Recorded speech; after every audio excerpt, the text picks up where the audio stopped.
incredible. There's a small tangent here now that we're talking about frequencies that I want to talk about dominant resonances, a concept I learned from Connor Dalton, incredible mastering engineer. One of the things that Connor talks about quite a bit is that your sound might be made up of a bunch of frequencies. It usually is, right?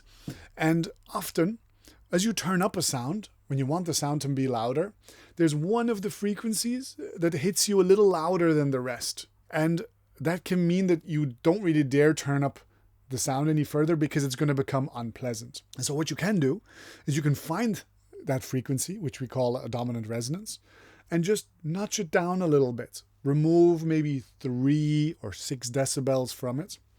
Don't completely cut it, but just push it down a little bit, because then the entire element can be made louder and all the frequencies will be more pleasant to listen to. So imagine we've created a sound where all the frequencies are perfectly in balance, but there's one that's sticking out in the middle.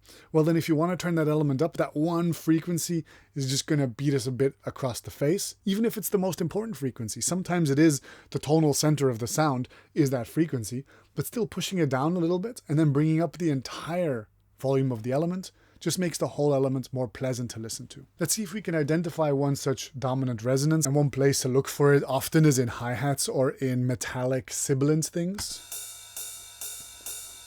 Let's see if we can see it visually. We see all these frequencies, and you see this spike here, or this spike here, or this spike here. I don't know which one might be unpleasant, but we can go looking for it. And so you can just take a little EQ, make it narrow enough, not too narrow, but just narrow enough, and sweep it around and see if one of the frequencies jumps out at you.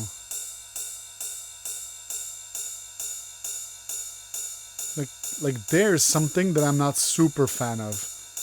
Like if I remove it, it feels softer.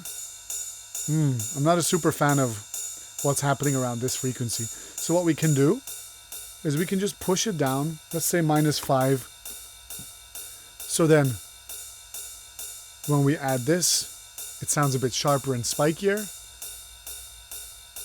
And now we've made it a little bit softer and more velvety.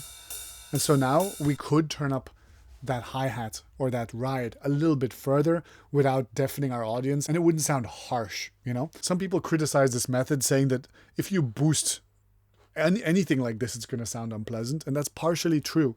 So be careful that you're not just creating a problem where there is no problem. But let's look at a similar application here, for example, in this. Is there a frequency here that I just think is not flattering the sound? Maybe this? Ooh, this one. It's by far the loudest frequency, but it just feels really boomy. So maybe what we can do is we can maybe reduce it by, I don't know, 5 decibels, 6 decibels, and then you could almost turn up the entire element by 5 or 6 decibels, or some other amount, and then all the rest of the character of the sound comes out a bit more clearly. Let's see where it sits in our mix.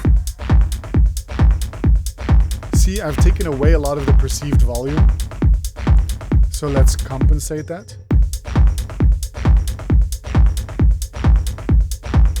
Excellent. Is there an argument for pushing this down a little bit? Maybe just to prove a point right now. I don't know if it really needs it. But by pushing down these extremely spiky frequencies, this area in the mids, where the heart and soul of the element really is, can come up further. Basically, it's like we've turned up the mid frequencies of this sound by almost 12 decibels and tamed the spiky frequencies just a little bit so that the rest of the sound can come out. Dominant resonances. See, if I remove this, that's where we were. This is where we are now. A much bolder, impactful sound. So that was step 2, frequency balance. Now let's talk about step 3, which is managing dynamics.